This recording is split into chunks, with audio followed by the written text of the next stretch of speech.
Dear citizens, on the eve of demitting office of the President, I express my personal greetings and good wishes to all of you. During the last 5 years, I had the opportunity to interact with a number of citizens from different fields and walks of life. I received great respect, affection and support from you, and I convey my heartfelt gratitude. When I assumed office, it was the 150th year of our first war of independence and the 60th anniversary of our independence. 3 years later, we crossed another milestone, the 60th anniversary of India becoming a republic. The 15th general election was held in the country in 2009. On these momentous occasions, it was but natural that the strength of freedom and the power of democracy found resonance in the minds of the people. Elections in our country have invariably impressed all observers for their free and fair nature and for the enormous mobilization undertaken for their conduct. Elections are now bringing in governments that are mostly coalitions and legislatures composed of many parties. There are regional aspirations as well.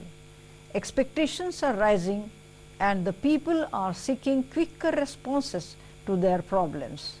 It is in these settings that promises are to be made, duties to be performed and results to be delivered. Even as we seek progress, we must not forget that nation building is a collective endeavor and each one has a role to play and contribute according to his or her might.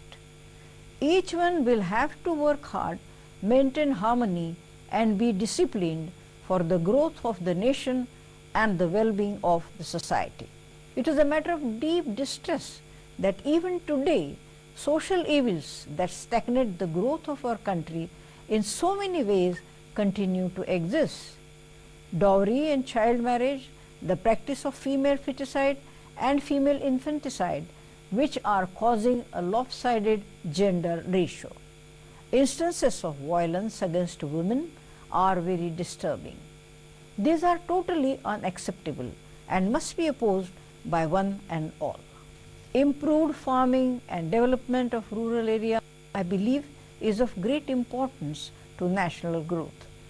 We are, however, living in times when towns and cities are coming up at a faster rate than before. These should be developed as living habitats where the environment is clean and amenities as well as livelihood opportunities are made available. Sustainable urban habitat is a very important concept for India. It essentially encompasses environment sustainability and inclusiveness. Residents should organize themselves and fully participate in various activities to make their cities sustainable. As a small measure to make this concept a reality, I launched the Roshni project for Rashtrapati Bhavan with an environment management committee through the participation of residents, coupled with a livelihood program by organizing self-help groups of women and a creche for children. Dear citizens, I believe that the potential of women has not yet been fully realized. Therefore, their issues received my constant attention during my presidency.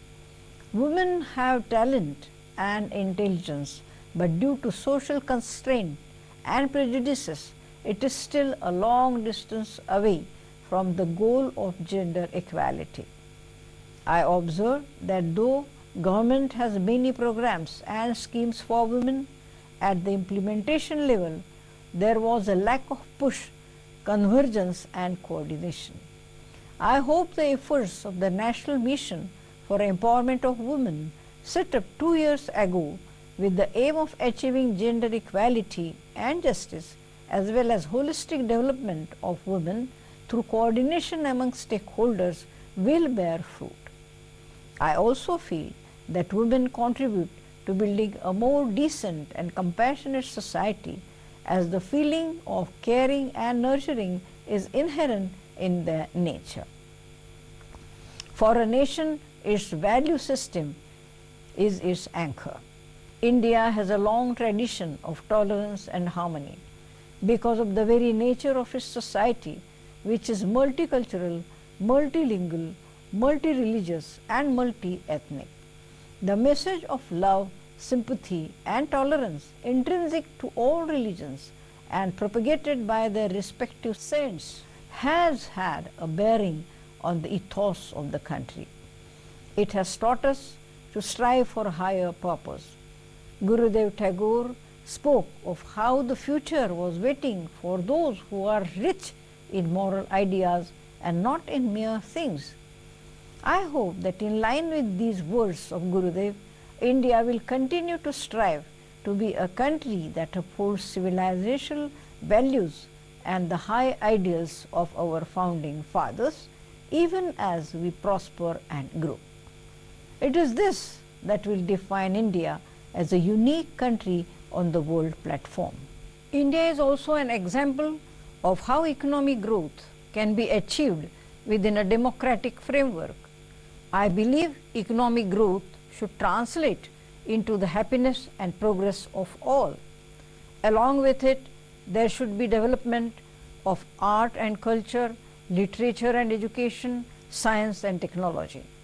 We have to see how to harness the many resources of India for achieving common good and for inclusive growth. Gandhiji had taught us that worthy ends could only be achieved through worthy means. India will be what we are and our actions will shape the future. To build a nation, people must make sacrifices. Here I would like to appreciate the important role of our armed forces in guarding our borders and of our security forces in maintaining law and order in the country. With terrorism and extremism in our region, we cannot lay down our guard. We must also remember that the work of nation building is endless. Generations come and generations go, but the life of the nation goes on. Every generation during its time must make a qualitative difference. Swami Vivekananda said, and I quote, "Our ancestors did great things in the past, but we have to grow into a fuller life and march beyond even their great achievements," unquote. So let us all unitedly resolve to take our nation to higher heights. Dear citizens, on this journey, never forget that you belong to a great nation, rich in history and culture, the home of sages and heroes, the cradle of one of the most ancient continuous civilizations that has the promise and the potential of being one of the most prosperous countries of the world. In a pluralistic society, the utmost strength lies in unity. It is only when we are united that every challenge will become surmountable. Do not let any divisive agenda take root or sway you. As more than 1 billion people use this collective strength to create a symphony so that the world waits to listen to you. I end with the quotation, "Sangachadvam samvadadvam samvo manasi janatam," which means go together harmoniously, speak together and understand each other's minds. With these words, I wish you peace, prosperity and happiness in your lives in a prosperous India. As I step down, I once again thank you profusely for the warmth and affection showered on me. Jai Hind!